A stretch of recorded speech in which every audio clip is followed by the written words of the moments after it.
కృపగల దేవుడు మన ప్రభువైన యేసయ్య పరిశుద్ధ నామములో కూడి వచ్చిన మీ అందరికీ నా హృదయపూర్వకమైన వందనాలు తెలియజేస్తున్నాను. కొద్దిసేపు దేవుని మాటలు విందాం. పరిశుద్ధ గ్రంథము నుండి మనం చదువుకున్న వాక్య భాగంలో కొంతమంది వ్యక్తులను మాత్రమే మనం చూసాం. మిగతా వాక్యాన్ని రేపు ఆదివారం ధ్యానం చేసుకుందామని చెప్పాం, సమయం లేక. చూడండి, మొదటిగా గలతీ పత్రిక 1వ అధ్యాయము 24వ వచనాన్ని చదువుదాం. గలతీ పత్రిక 1వ అధ్యాయము 24వ వచనం. వారు నన్ను బట్టి దేవుని మహిమ పరచరి. చిన్న ప్రార్థన చేసుకుందాం. కృపగల దేవా, మీకు వందనాలు నాయన. ఈ పునరుద్ధానపు ఆరాధనలో మీరుండి మమ్మల్ని నడిపించిన విధానానికి స్తోత్రాలు. ఇప్పటి వరకు పాటల్లోనూ, కీర్తనలోనూ, ఆరాధనలోనూ మీరుండి నడిపించి మహిమ పొందారు, మమ్మల్ని బలపరిచారు. మీకు స్తోత్రాలు. కొద్దిసేపు నీ మాటలు వినాలనే ఆశతో ఉన్నాం ప్రభా. కనికరించండి, కాపాడండి. చదవబడిన లేఖన భాగం నీ బిడ్డలకు అందించే భాగ్యం నాయన. అంత జ్ఞానం నాకు లేదు ప్రభా. నీ సిలువ చాటును నన్ను మరుగుపరుచుకొని నీ మాటలు మాకు వినిపించే మహిమ, ఘనత, ప్రభావాలు పొందమని మా ప్రభువైన యేసయ్య పరిశుద్ధ నామములో అడిగి వేడుకొంచున్నాను తండ్రి. ఆమేన్. ప్రియమైన దేవుని బిడ్డలారా, చదవబడిన లేఖన భాగంలో నిన్ను బట్టి వారు ఎవరిని మహిమపరిచారట? దేవుని మహిమపరిచను అనే వాక్యాన్ని గత వారం ఒక ముగ్గురిని బట్టి మీకు చెప్పాం. ఎవరు వారు అనంటే, అబ్రహామును బట్టి లోతు దీవించబడ్డాడు. అలాగనే సొదొమ గొమొర్రా పట్టణాల నుంచి ఆయన తప్పించబడ్డాడు, దేవుణ్ణి మహిమపరిచారు. అలాగే యాకోబును బట్టి లాబాను దీవించబడ్డాడు, దేవుణ్ణి మహిమపరిచారు. మోషే అహరోనును బట్టి ఇశ్రాయేలు ప్రజలు 430 సంవత్సరముల బానిసత్వ జీవితాల నుండి విడిపించబడ్డారు, తప్పించబడ్డారు. అలాగనే దావీదును బట్టి ఇశ్రాయేలు ప్రజలు రక్షించబడ్డారు. ఎలాగనంటే, మీకు చెప్పింది ఆ నలుగురు గురించి చెప్పాను, మిగతా వారి గురించి చెప్పలేదు. దావీదును బట్టి ఇశ్రాయేలు ప్రజలు గొల్యాతు అనే ఒక ఫిలిస్తీయుడు 40 దినాలు వారి మీద ఛాలెంజ్ చేస్తూ వారిని ఇబ్బందికరమైన పరిస్థితిలో ఉన్నప్పుడు బాలుడైన దావీదు చేత గొల్యాతును సంహరింపజేశారు. ఇశ్రాయేలు ప్రజలందరూ దేవుణ్ణి మహిమపరిచారు. అలాగనే దావీదును కూడా దావీదుకి జయము అని, దావీదు 10,000 మంది అని, సౌలు 1,000 మంది అని కొనియాడబడటం, ఇలాగున దేవుని మహిమపరచడం మనం చూస్తూ ఉన్నాం. ప్రియమైన దేవుని బిడ్డలారా, మనలను బట్టి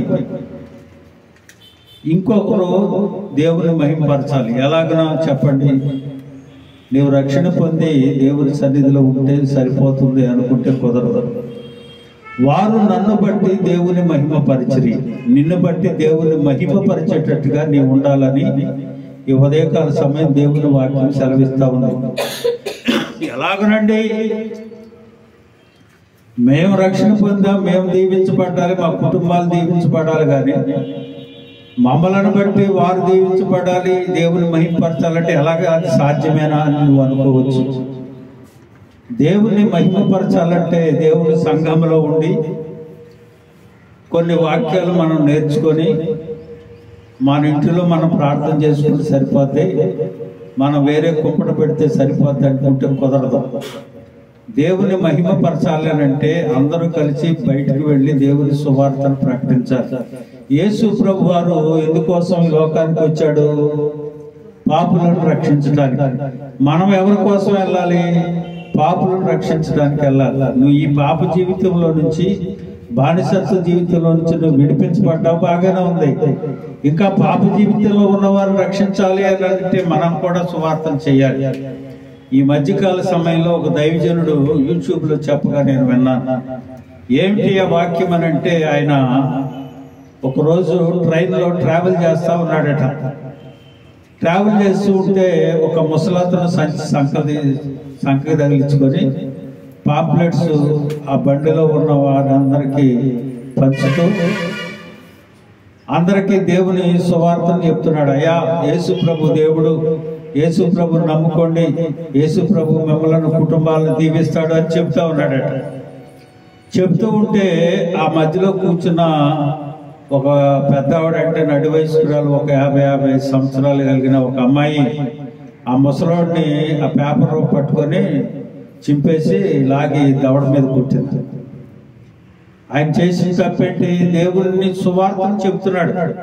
యేసు ప్రభుని నమ్ముకోండమ్మా, పాపులను రక్షించేది ఆయనే, నీవు జన్మతః పాపివి, కర్మతః పాపివి, ఆయన నమ్ముకుంటే పాప విమోచన కలుగుతుంది, ఆయనే నిజమైన దేవుడు అని ఈయన చెప్తా ఉన్నాడు.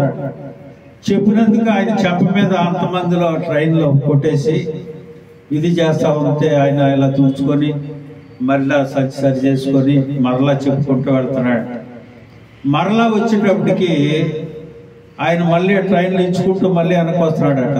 దగ్గరికి వచ్చేటప్పటికి ఆ అమ్మ గబగబా లేచి మళ్ళీ కొడదామని లేచి ఇలా చేయొచ్చేటప్పటికి ఆ పక్కన కూర్చున్న వాళ్ళ అబ్బాయి అన్నాడంట, అమ్మా ఆయన కొట్టబాకు, ఆయన దేవుడే మన అద్దకు పంపించాడు అని అన్నాడు. హల్లెలూయా. ఎవరు పంపించారంట ఆయన్ని? దేవుడే ఆయనను మన యొద్దకు పంపించాడు అని పిల్లోడు అన్నాడట. పిల్లోడు అనేటప్పటికి అందరూ స్టన్ అయి నిలబడి చూస్తున్నారు. ఏంటి అందరూ ఆశ్చర్యంగా చూస్తూ, ఆ పిల్లోడు ఎప్పుడైతే ఆ మాట అన్నాడో ఆ పేపర్లు పంచి ఆ అతని దగ్గరికి వెళ్ళి గబగబ కాళ్ళు పట్టుకొని, అయ్యా దయతో నన్ను క్షమించు అని అందంట. పిల్లోడు కేకలు వేయగానే ఈ అమ్మాయి ఎప్పుడైతే క్షమించమని ఆయన చేతులు కాళ్ళు పట్టుకొని బతులాడుకుంటుందో, జరిగిన సంగతి ఏమిటంటే పుట్టినది మొదలుకొని ఆ పిల్లోడు మగవాడంట. ఎప్పుడైతే ఈయన సువార్తను ప్రకటిస్తున్నాడో, చెంప మీద కొట్టిన కళ్ళ నీళ్ళు తుడుచుకుంటూ గుమ్మం దగ్గర నుంచి దేవుడు అంటున్నట్ట, మళ్ళీ నువ్వు సువార్తను ప్రకటించానంట. ఎందుకని అక్కడ ఒక అద్భుతం జరగాలి. హల్లెలూయా. ప్రియమైన దేవుని బిడ్డలారా, సువార్తను ప్రకటించడానికి సంశయించకూడదు. ఎవడో ఏదో అనుకుంటాడనో, ఎవరో ఏదో చేస్తాడనో. సువార్తను ప్రకటించడం అంటే అది నిన్ను బట్టి ఇంకొకరు దేవుని మహిమపరచాలి. హల్లెలూయా. నిన్ను బట్టి ఇంకొకరు దేవుని కనపరచాలి. అది సువార్త అంటే. దేవుని వాక్యం అంటా ఉంది, నిన్ను బట్టి వారు దేవుని మహిమపరుస్తున్నారు.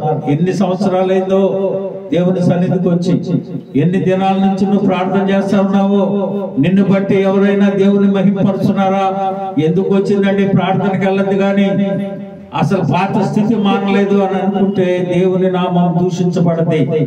చాలా బాధభరితమైన శిక్షణ అనుభవించవలసి వస్తుంది. ఉంటే ఉండు, లేకపోతే వెళ్ళిపో, నిన్ను ఎవడ బతిలాడలా. దేవుని మహిమపరిచేటట్టుగా ఉండు, దేవుని ఘనపరిచేటట్టుగా ఉండు. అపనమ్మకంతో ఉండొద్దు. ఏదో నువ్వు జరిగిపోద్దని కాదు. ముందు నువ్వు, ఆయన అంటాడు కదా, నీవు ముందు దేవుని రాజ్యమును నీతిని వెతుకు, నీకేది కావాలో అది నేను ఇస్తానని దేవుడు ఈ వాక్యం సెలవిస్తా ఉంది. కనుక ప్రియమైన దేవుని బిడ్డలారా, ఈ రోజు దేవుని వాక్యాన్ని వింటున్న నీవు చాలా జాగ్రత్తగా దేవుని వెంబడించేదానివిగా ఉండాలి. నిన్ను బట్టి దేవుని మహిమపరిచే వారిని నువ్వు తయారు చేయాలి. హల్లెలూయా. కాంతి గారు అని ఒక ఆయన ఉండేవాడు మా చిన్నతనంలో, ఆయన తెలుసు. ఆయన ఒక పెయింట్ డబ్బా తీసుకొని చిన్న స్టవ్ ఒకటి సైకిల్ కట్టుకొని, స్టవ్ చిన్న 2 దబరాలు పెట్టుకొని, ఈ పెయింట్ కొండల మీద, ఇది వరకు మీకు చూసి ఉంటారు, కొండల మీద, కరెంటు పోల్ల మీద ఏసే నిజమైన దేవుడు, ఏసే నిజరక్షకుడు అని రాసుకుంటూ ఎన్నో దేశాలు తిరిగాడు సైకిల్ మీద. హల్లెలూయా. అది చూసిన వారందరూ, ఎవర్రా అంత కొండకి యేసు ఏ రక్షకుడని రాసినాడు. సువార్తను ప్రకటించడం చూడండి. సువార్తను ప్రకటించబట్టి అదే దేవుని యొక్క సువార్త, అదే దేవుణ్ణి ఘనపరుస్తారు. దాన్ని బట్టి అలాంటి సువార్తను మనం ప్రకటించే వారుగా, దేవుణ్ణి ఘనపరిచి నిన్ను బట్టి వారు దేవుణ్ణి ఘనపరిచే వారిగా ఉండాలి.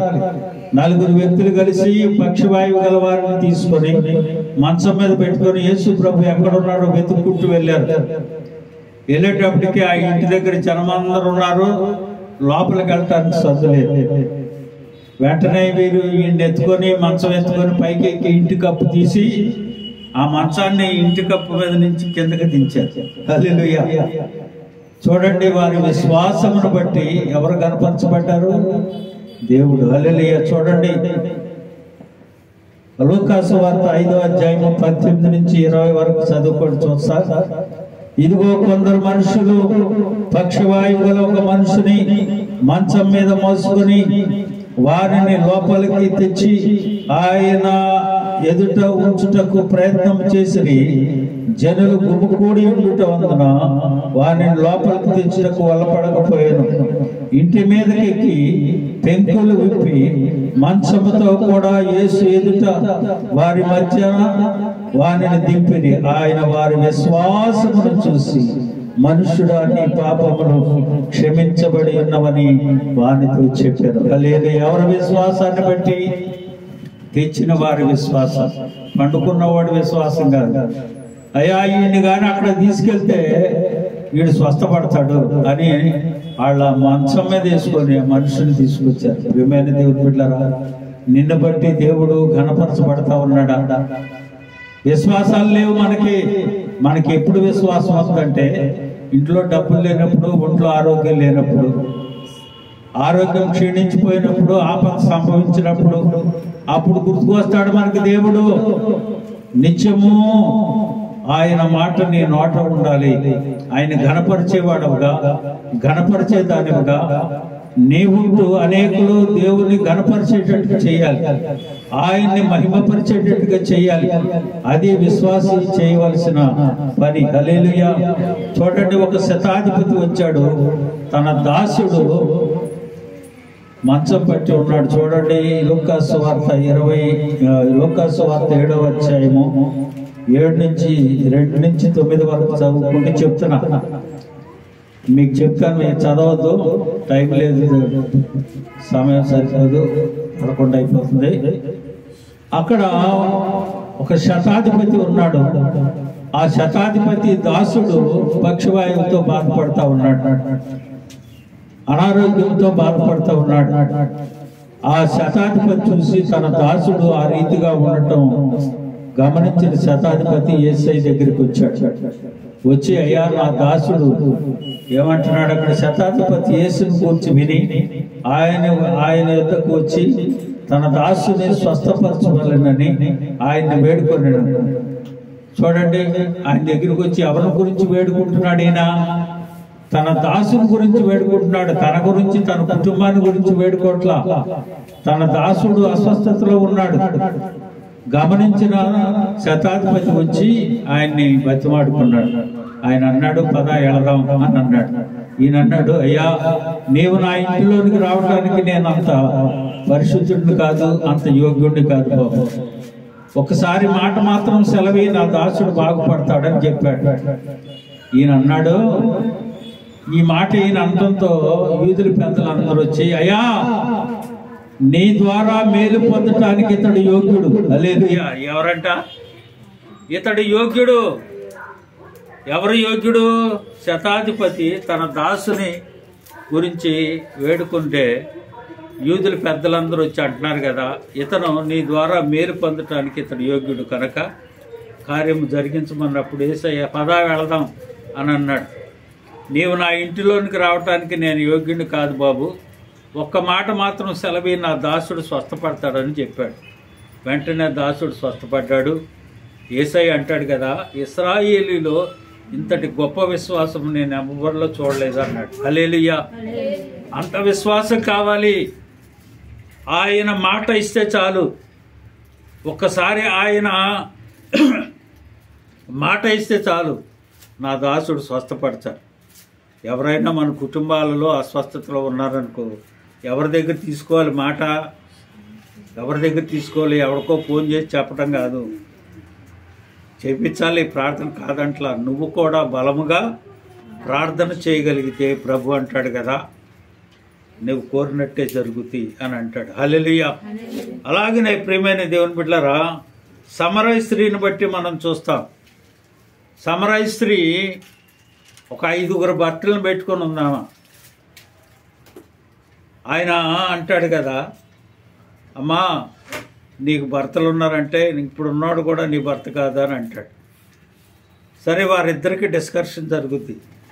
అయ్యా, యూదుడు అయిన నీవు దాహం నన్ను అడుగుతున్నా, యూదులు అసలు మమ్మల్ని దగ్గరికి రానిరు కదా అంటే, నేను ఇచ్చే నీళ్లు నువ్వు తాగితే జీవజల పూట నీరు నుండి పొడద్దనంటే, వీళ్ళిద్దరు డిస్కషన్ జరిగిన తర్వాత ఈమె చేసినవన్నీ ఆయన చెప్పిన తర్వాత ఈమె గబగబా ఊళ్ళోనికి పరిగెట్టుకెళ్ళి అంటది కదా, ఇగో నేను చేసినవన్నీ నాతో చెప్పిన వాడు ఉన్నాడు, ఆయనే మెస్సయ్య, నేను కనుగొన్నాను రండి అని తీసుకొస్తే ఆ ఊరిలో వారందరూ ఈమె మాట విని యేసయ్యని ఘనపరుస్తూ ఆయన దగ్గరికి వచ్చారు. హల్లెలూయా.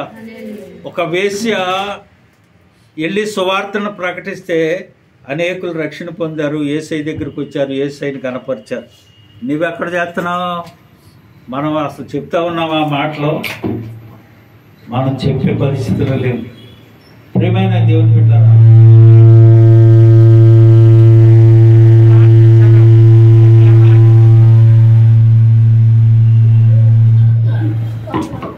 ఎవరు అలాగే ఉంటుంది మరి. Praise the lord. హల్లెలూయా. ఏమంటుందేమే, నేను చేసినవన్నీ నాతో చెప్పిన వాడిని కనుగొన్నాను, ఆయనే మెస్సయ్య రండి అని తీసుకొచ్చింది.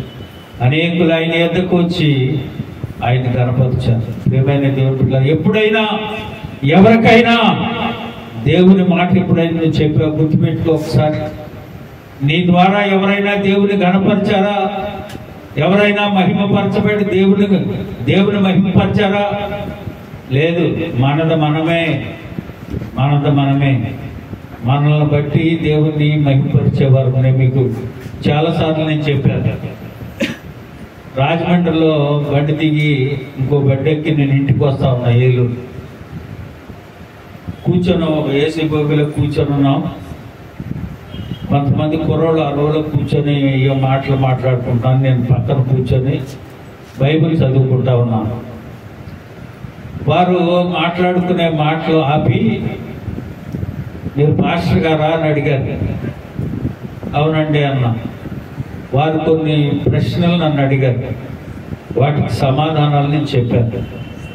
చెప్పిన తర్వాత మీరేంటి అని అడిగితే, మేము పాటలు పాడే టీం అండి, ఆర్కెస్ట్రా టీము, మేము వాయిద్యాలు వాయిస్తూ పాటలు పాడుతుంటాం, మెడ్రాస్లో ప్రోగ్రాం ఉంది, దానికి వెళుతున్నాం మేము అని అన్నారు.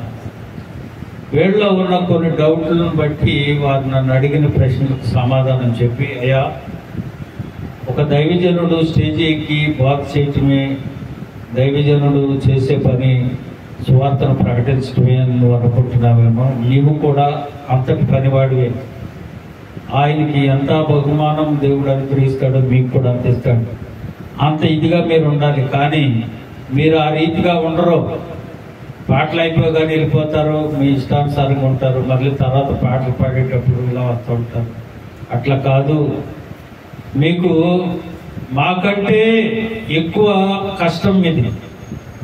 మేము వెళ్ళి స్టేజ్ మీద ఒక గంటన్నర ఒక అరగంట వాక్యం చెప్పి వచ్చేస్తాం. కానీ వారు స్టార్టింగ్ దగ్గర నుంచి మొదటి నుంచి చివరి వరకు వాళ్ళు ఉండాలి. వాళ్ళు బయటకు వెళ్ళడానికి వీల్లేదు. ఆ ఆర్కెస్ట్రాలో ఎవడు ఏదైనా ఇబ్బందికరమైన పరిస్థితి బయటకు వెళ్ళాడంటే ప్రోగ్రామ్ ఆగు. అంత కష్టమైన పని మీది దేవుడు అంత కష్టమైన పని మీకు అప్పగించాడు. కాబట్టి మీరు చాలా నమ్మకంగా ఉండాలి బాబు. మీరు దీన్ని ఏదో ఫ్యాషన్ కోసమో ఏదో చేయటానికి కాదు. దేవుడు మిమ్మల్ని బహుగా వాడుకోవాలి. మాకంటే ఎక్కువ ఫలితం ప్రభు మీకు అనుగ్రహిస్తాడని నేను కొన్ని మాట్లాడి చెప్పిన తర్వాత వాళ్ళలో కొంతమంది కన్నీరు పెట్టుకొని అన్నారు కదా, అన్నా ఇన్ని మాటలు మాకు చెప్పావు, ఇప్పటి వరకు మేము ఈ మాటలు వినలేదన్నా, దయతో మమ్మల్ని క్షమించండి. నేనన్నాను, నా ప్రోగ్రామ్ చేసావా, నాకు ఎప్పుడన్నా వచ్చావా, నీవు నాకు పరిచయమా కాదుగా. కాబట్టి ఇక నుంచి అయినా జాగ్రత్తగా ఉండండి, దేవుని పరిచర్యలు నమ్మకంగా ఉండండి అంటే వాళ్ళు అన్నారు కన్నీరు పెట్టుకొని. ఆ ట్రైన్లో అక్కడ మోకరించి ఏడ్చుకుంటూ ప్రార్థన చేశారు. హల్లెలూయా!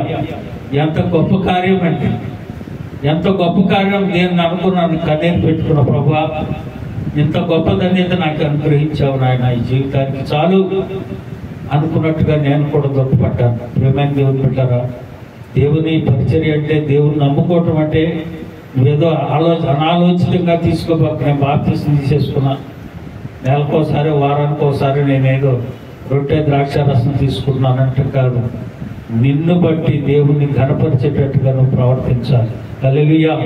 ప్రార్థన అయిపోయిన తర్వాత మన పని అయిపోయిందిలే, మన ఇష్టానుసారంగా మనం జీవించాలే అని నువ్వు అనుకోవటానికి వీల్లేదు.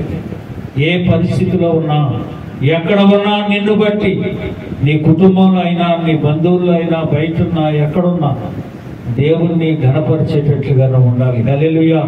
అందుకని అపోస్తలుడైన పౌలు గలతీలో అంటున్నాడు, వారు నన్ను బట్టి దేవుని మహిమపరచలి. హల్లెలూయా! ఆ రీతిగా మనం ఉండాలి, ఆ రీతిగా మనం ప్రవర్తించాలి, ఆ రీతిగానే దేవుని మహిమపరచాలి. మనం ఈ మధ్యకాలంలో చెప్పాను, కాకినాడ ఒక అడుగున ముసలమ్మ, ఒక ఆయన వెళ్ళి, హిందూ రాధా మనోహర్ దాస్ అనేవాడు వెళ్ళి, 150 రూపాయలు నీకు ఇస్తాను, యేసు ప్రభుని వదిలేసి జై శ్రీరామ్ అని అన్నాడు. నువ్వు 150 కాదు కదా, ఎన్ని వేలు ఇచ్చినా నేను జై శ్రీరామ్ అన్నా, నా ఏసైని నా అపనమ్మకముగా లేదా నా ఏసైని అవమానం తెచ్చే పనులు నేను చేయను అని అంది. ఎన్నో విషయాలు ఆమెతో డిస్కషన్ చేశారు. ఆ యూట్యూబ్లో చూసిన తర్వాత ఆమెను బట్టి ఎంతమంది ఆమె ఏసైని కనపరిచారు తెలుసా? హల్లెలూయా! అమ్మా, నీ విశ్వాసము గొప్పది, అంత డబ్బు నీకు ఇస్తానన్నా, అసలు నువ్వు లొంగలేదు, అతని మాటకి ఎంత తావివ్వలేదు నువ్వు. అమ్మా, నీకులాగా మేము ఎందుకు ఉండలేకపోతున్నామని అనేకులు మెసేజ్లు పెట్టారు. అలాగ నువ్వు ఎందుకు ఉండలేకపోతున్నావు? పూటికి లేకపోయినా, కడుపు నిండకపోయినా, ఏమీ లేకపోయినా, చూసేవారు లేకపోయినా, నా యేసయ్య నన్ను బట్టి ఘనపరచబడాలనే నిశ్చయత తనలో ఉంది కాబట్టి అలాగ నువ్వు ఎందుకు ఉండలేకపోతున్నావు, మనం ఎందుకు ఉండలేకపోతున్నాం? ఒక్కసారి ఆలోచించేయండి, ఒక్కసారి ఆలోచించేయండి. నిన్ను బట్టి దేవుడు ఘనపరచబడాలి. అప్పుడు నువ్వేమి అడిగినా, ఏమి తలస్తున్నా దేవుడు నిన్ను ఘనపరుస్తాడు. హల్లెలూయా! ప్రియమైన దేవుని బిడ్డలారా, ఒక సమరయ స్త్రీని బట్టి ఆ ఊరిలో ఉన్న వారందరూ వచ్చి ఆయన్ని ఘనపరుస్తూ ఉన్నారు. ఎంతో మంది ఆమెను బట్టి దేవుణ్ణి మహింపరిచారు, యేసయ్యను మహింపరిచారు. అలాగున నీవు నేను ఎందుకు ఉండలేకపోతున్నాం? ఒక్కసారి మన హృదయ పరిశీలన చేసుకోవాలి. చివరగా చూడండి, యెహోషువ గ్రంథం 7వ అధ్యాయం 20 నుంచి 24 వచనాలు మనం చూస్తే, అక్కడ మీరు చదవద్దు కానీ టైం అయిపోయింది, మళ్ళీ అక్కడికి వెళ్ళాలి, వాకింగ్ చెప్పాలి అక్కడికి వెళ్ళి. కాబట్టి దేవుణ్ణి నువ్వు గణపరచకుండా ఉంటే జరిగే విషయాలు, ఒక 2 విషయాలు చెప్పి నేను ముగించేస్తాను. ఆకాను అనేవాడు ఉన్నాడు ఇశ్రాయేలు ప్రజలలో. ఇశ్రాయేలు ప్రజలు ఏ దేశానికి వెళ్ళినా జయిస్తున్నారు, కానీ ఒక చిన్న దేశం, కొద్దిమంది వెళితే ఆ ఊరిని జయించుకొని రావచ్చు, కానీ ఆ ఊరిలో ఇశ్రాయేలు ప్రజలు వెళుతున్నారు కానీ జయాన్ని పొందలేకపోతున్నారు. ఎంతో పెద్ద పెద్ద గొప్ప రాజ్యాలు జయించారు కానీ చిన్న రాజ్యాన్ని జయించలేకపోతా ఉన్నారు. యెహోషువ వచ్చి దేవుని యొక్క ప్రార్థన చేశాడు. మీకు నేను చెప్పాను, ఆ దేశంలోనికి వెళ్ళిన తర్వాత మీరు అక్కడి నుంచి ఏం తెచ్చుకోవడానికి వీల్లేదు, అది అపవిత్రమైంది కాబట్టి మీరు ఏమి తీసుకోవడానికి వీల్లేదు, తేవద్దు అని అన్నాడు. అయితే ఈ ఆకాన్ అనేవాడు వస్త్రాలని, వెండిని, బంగారాన్ని కొంత తెచ్చుకొని దాచాడు తన గుడారంలో. దాన్ని బట్టి జయం పొందలేకపోతున్నారు. యెహోషువ వచ్చి దేవుని సన్నిధిలో ప్రార్థించాడు. దేవుడు అంటున్నాడు, చూడండి యెహోషువ గ్రంథంలో నేను చదువుతాను.